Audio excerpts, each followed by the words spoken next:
Salut à tous, on se retrouve aujourd'hui dimanche à l'atelier pour faire l'usinage de l'admission là sur notre moteur Vidalo et aussi on va s'occuper du transfert arrière.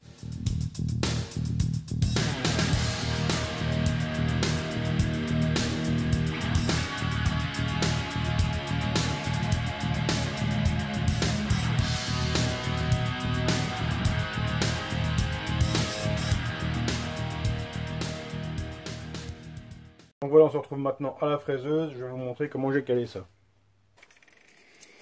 Voilà, alors ici, ma fraise d'ébauche. C'est une finition, mais c'est une ébauche. Hein, ok, là je vais tirer tout droit, jusqu'à ce que je touche ici le bout du transfert. Et après je vais changer de fraise pour mettre une fraise avec un embout sphérique.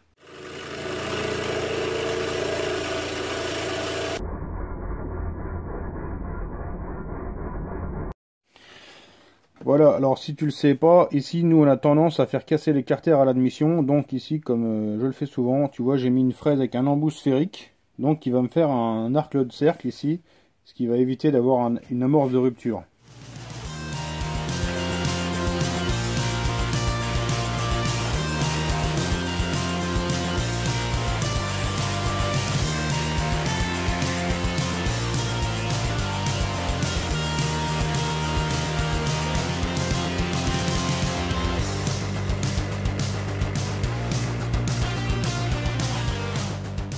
Voilà, donc ici on voit bien la fraise sphérique qui a taillé ici un rayon afin d'éviter d'arracher le carter.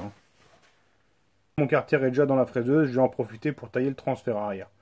Alors tu m'excuses aussi, tu as vu certainement, tu dois même le voir au-dessus de ma tête, il y a des différences d'éclairage blanc, jaune et tout, parce que ici j'ai un projecteur pour la fraiseuse et ici j'ai mon éclairage de studio pour m'éclairer moi. Donc tu m'excuses au niveau des rendus de couleurs, c'est pas très beau quand je fais la fraiseuse, je le sais, mais bon... On essaiera d'améliorer plus tard. Super simple, hein. Hop, on vient mettre sa cale. On regarde, donc il faut que je descende pas mal et que je recule beaucoup.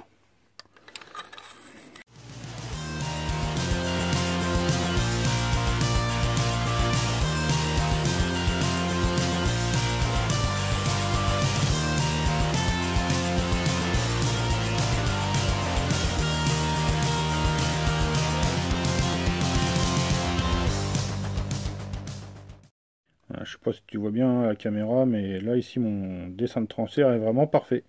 C'est l'avantage du transfert arrière, c'est qu'on peut le faire ici sur la machine outil. Après, celui qui aurait une machine, comment dire, en numérique, chez lui, il peut se faire les dessins des transferts latéraux et tout, hein, mais il faut se faire un montage pour la machine et tout. Mais enfin, moi c'est du traditionnel, donc c'est tout à la main, sauf le transfert arrière où j'ai la chance de pouvoir le faire comme ça. Et ça va vite, hein, du coup, comme ça.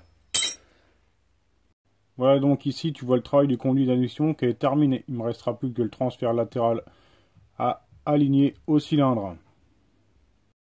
Bon allez, je te passe le deuxième carter, hein. Je vais aller le faire tout seul là-bas vite fait et on se retrouve après. Donc là ici, hein, voilà, on voit où on va être obligé d'aligner. Hein. Bon, j'ai déjà tracé ici sur le carter forcément.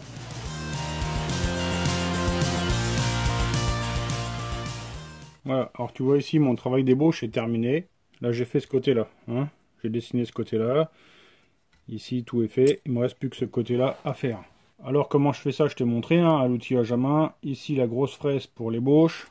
J'ai une toute petite fraise sur mon outil Dremel. Ça, c'est pour faire l'angle sur l'arrière du transfert. Hein. L'indulgence, c'est de l'ébauche. Hein. Donc, la petite fraise, c'est pour venir faire l'angle ici. Hein, tu vois. Donc, voilà, tu vois un peu mieux comment je fais. Alors là, je vais finir mes deux transferts et on se reprend après. Parce que déjà que c'est dimanche, je ne vais pas passer non plus toute la journée à filmer non-stop. Hein. J'avance. Donc allez, là où j'en suis, la prépa est pour moi terminée. Donc c'est sortie de fraise, un petit coup de pierre et c'est bon. Allez, j'estime que pour aujourd'hui, ça va être bien comme ça. Donc là, il y aura encore un petit coup de papier à mettre pour essayer de finir ça un peu plus propre et ça sera bien bon. Le sablage fera le reste. Donc je sais pas ce qu'on fait, je sais pas si on va faire un tour en mob ou quoi. Ouais, je vais aller me faire une paire de questions-réponses. On va aller faire un tour en mob. Voilà les petits ou, on verra bien ce que ça donne.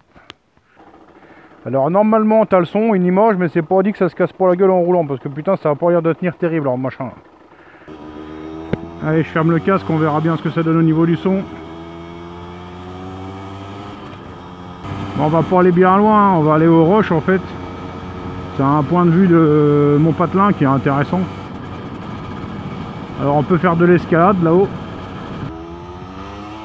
J'ai un problème à l'avant, mais je pense que c'est plus le pneu que la fourche, quoi. Vache. Il arrive fort, le copain, là, avec son DNA.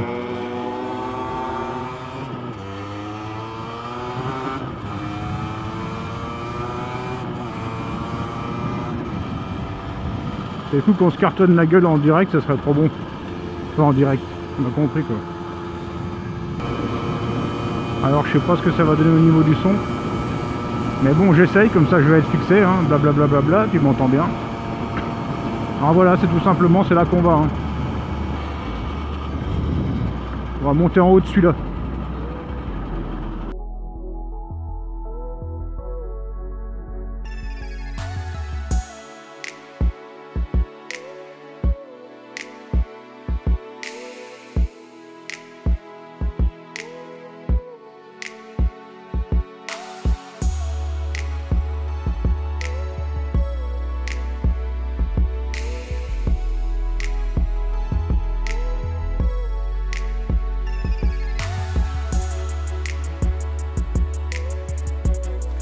Alors ça te plaît ou pas l'endroit? Allez, faut qu'on monte tout là-haut.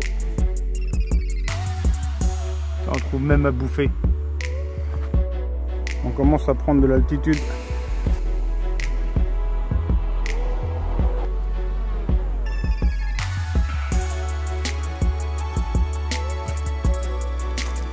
On arrive presque en haut.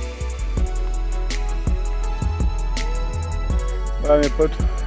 On est en haut. Là, je vais pas trop le malin quand même. J'ai un peu le vertige. Wow.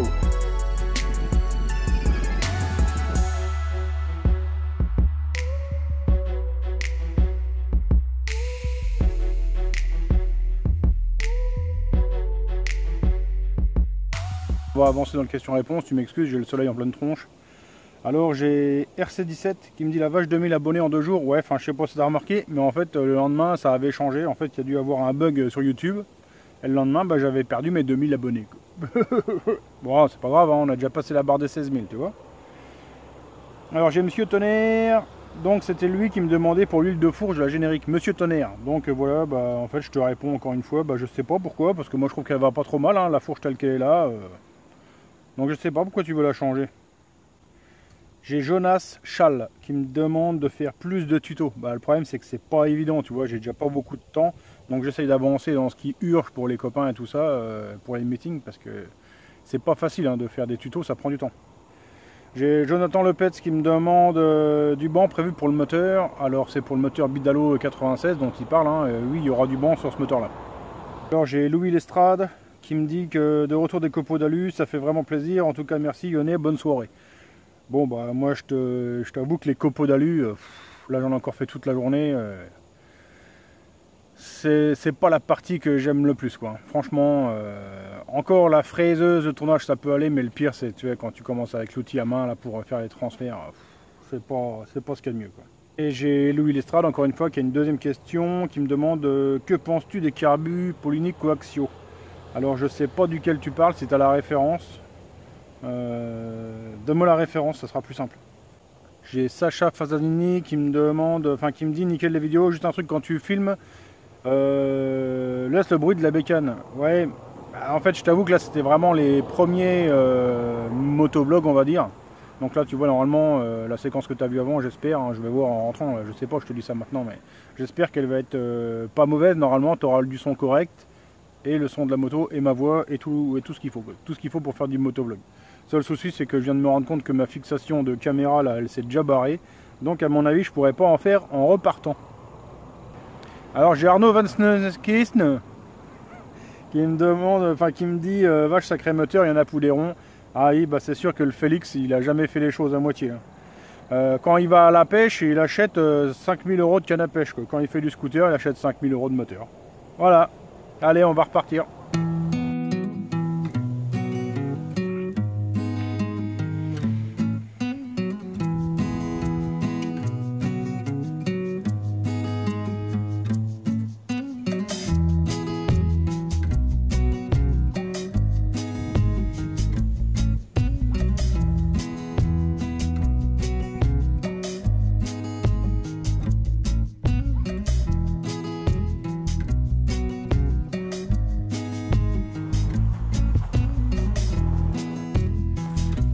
Voilà, bah, c'était sympa.